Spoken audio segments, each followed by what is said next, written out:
जनवरी की कड़कड़ाती ठंड का मौसम था। चारों ओर सर्द हवाएं चल रही थी और हर कोई अपने अपने घरों में दुबका हुआ था। मिंटी बंदरिया अपने दोनों बच्चों चिंटू और पिंटू के साथ बरगद के पेड़ पर बने अपने छोटे से घर में रजाई ओढ़े आराम कर रही थी। जब धूप थोड़ी तेज हुई तो मिंटी को अपने बच्चों के लिए खाने की व्यवस्था करने बाहर जाना पड़ा।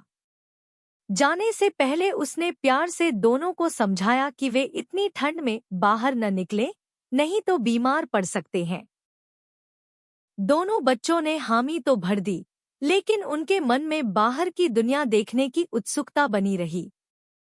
मिंटी के जाते ही चिंटू और पिंटू ने रजाई से सिर बाहर निकाला और सामने के तालाब की ओर देखा।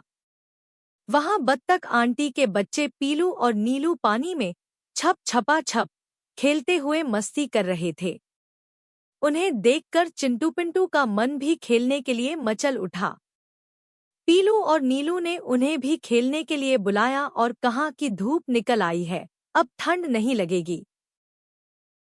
पहले तो दोनों ने मम्मी की बात याद की, लेकिन फिर लालच में आकर उन्होंने सोचा कि थोड़ी देर खेलने से क्या ही होगा।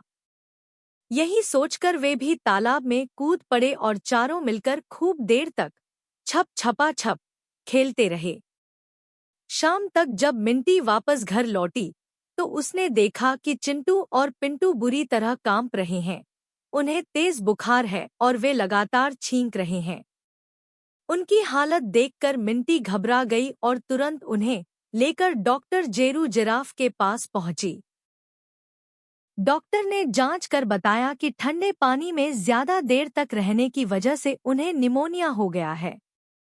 इसके बाद कई दिनों तक उनका इलाज चला, सुबह शाम इंजेक्शन लगे और लगभग 10 दिन बाद जाकर वे पूरी तरह ठीक हो पाए। बीमार होने के बाद चिंटू और पिंटू को अपनी गलती का एहसास हुआ। उन्हें समझ में आया कि उन्होंने मम्मी की बात न मानकर बहुत बड़ी गलती की। जब उन्होंने पूछा कि पीलू और नीलू को कुछ क्यों नहीं हुआ, तो मिंटी ने उन्हें प्यार से समझाया कि हर जीव का शरीर अलग होता है।